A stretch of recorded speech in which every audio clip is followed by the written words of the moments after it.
Sawubona. Literally, it means I see you.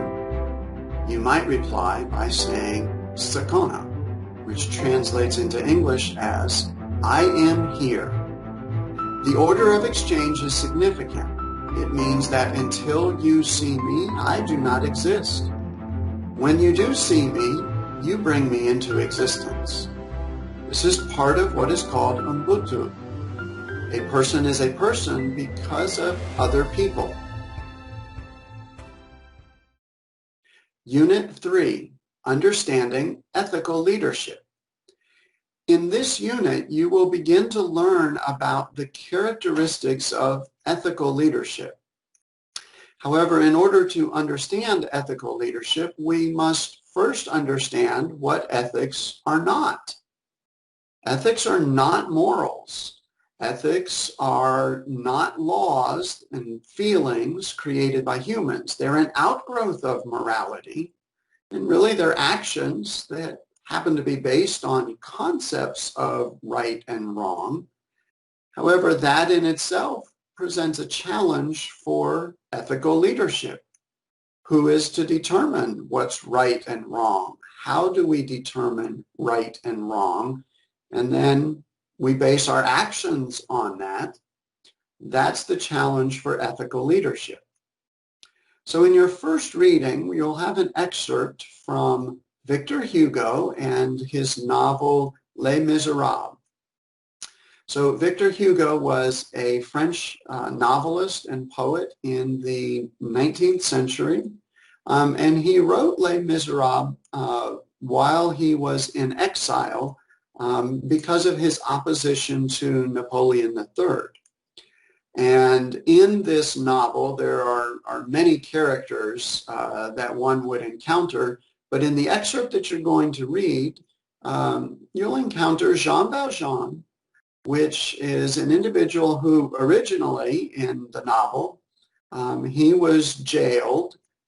He was placed into prison because he stole bread. And he stole that bread in order to feed his starving sister and her 7 children.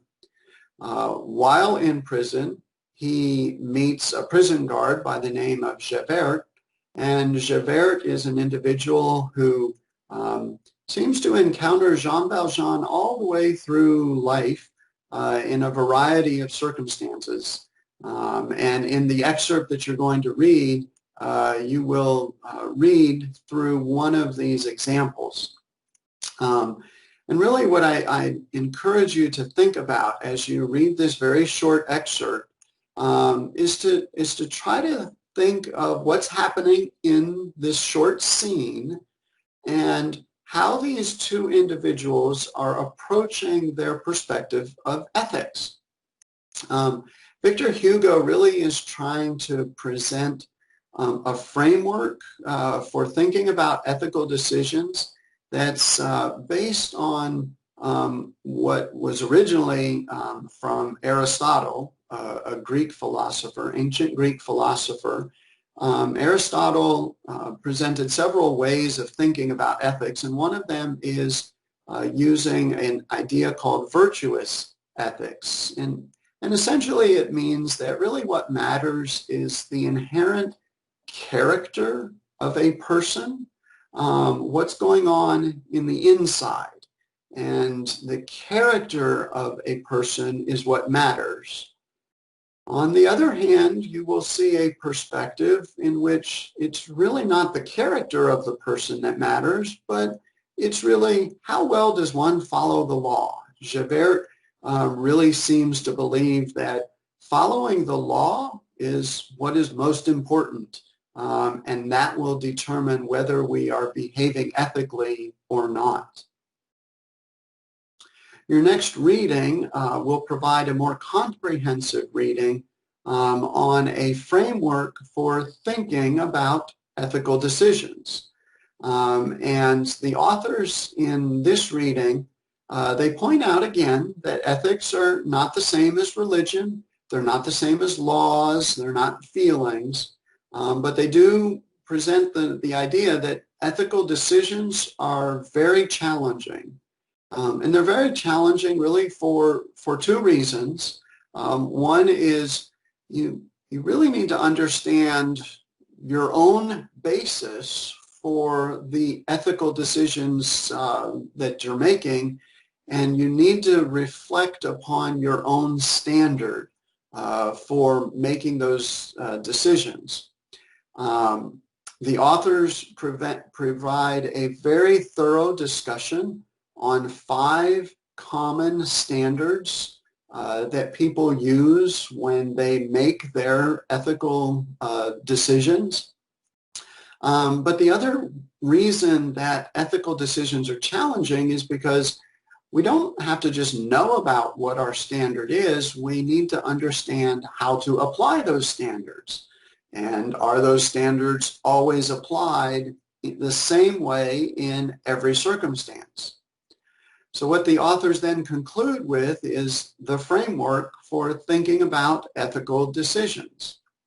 And they present a variety of steps that you can follow, a variety of questions that you would ask yourself as you make your decisions to help you really reflect on ethical decisions.